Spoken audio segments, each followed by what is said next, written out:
The DC popitirira ndi kuyimirira Malawi mopanda mantha komanso mwachilungamo, mundilole Amalawi kuti ndikupasireni breaking news, nkhani imene ikungochitika pompano ku Blantyre ya Synod.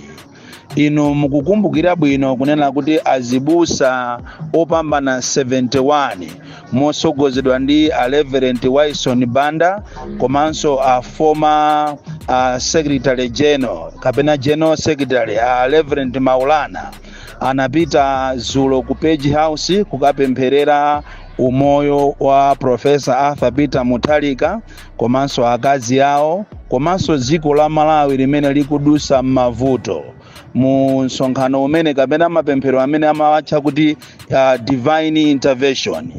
Izi sizinakhale bwino ndi aboma ndipo zapweteka kwambiri, chonchi tikunena pano mosimikiza kunena kuti mama uno kuli meeting ya zizizi imene aboma akukakamiza General Secretary wa Blantyre ya Synod kuti alembe kalata yochita disown nsonkhano umenewu, mapemphero amene anali ku Page House akuti ndicholinga kuti anyozese chipani cha DPP komanso ndi mtsogoleri wawo Professor Arthur Peter Mutharika, komanso kuti anene kuti azibusa onse amene anapita kumeneko anapanga mwawo osakhala mosogozedwa ndi usogoleri wa General Secretary Reverend Juma. Choncho iyi ndi nthawi ya mayesero imene titi tione kuti kodi azibusa amenewa adapita ati kumene kuja kukapempherera ziko kapena iye akufuna ndalama. Ndipo tikunena pano amene atumidwa kuchokera kwa President Chakwera atenga ndalama yokwanira 50 million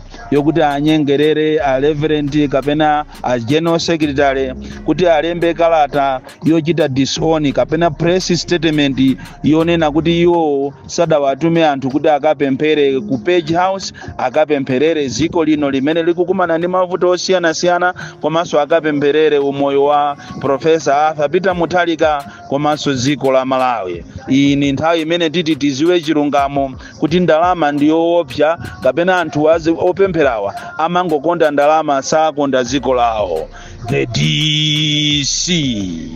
mwana woopsa kwambiri. The DC popitirira ndi kuyimirira Malawi mopanda mantha komanso mwachilungamo, mundilole Amalawi kuti ndikupasireni breaking news, nkhani imene ikungochitika pompano ku Blantyre ya Synod. Inu mukukumbukira bwino kunena kuti azibusa opambana 71 mosogozedwa ndi Reverend Wilson Banda komanso a former Secretary General kapena General Secretary Reverend Maulana anapita zulo ku Page House kukapempherera umoyo wa Professor Arthur Peter Mutharika komanso akazi awo komanso dziko la Malawi limene likudusa m'mavuto mu nsonkhano umene kapena mapemphero amene amawatcha kuti divine intervention.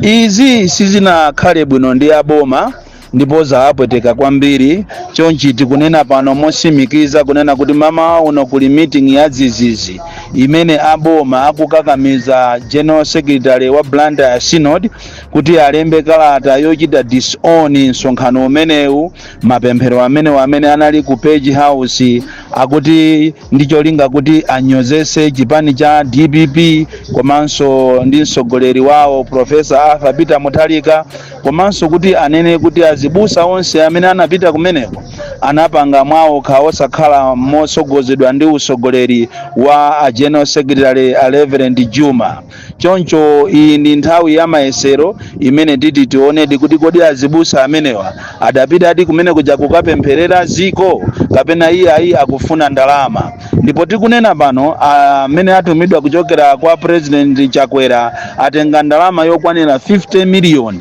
yokuti anyengerere Reverend kapena General Secretary kuti alembe kalata yochita disown kapena press statement yonena kuti iwo sadawatume anthu kuti akapemphere ku Page House, akapempherere ziko lino limene likukumana ndi mavuto osiyana-siyana, komanso akapempherere umoyo wa Professor Arthur Peter Mutharika komanso ziko la Malawi. iyi ni nthawi imene titi tiziwe chilungamo kuti ndalama ndiyoopsa kapena anthu opempherawa amangokonda ndalama sakonda dziko lawo. The DC mwana woopsa kwambiri. Kwa the DC Pon Kalindo lero lino pamene anabweretsa breaking news.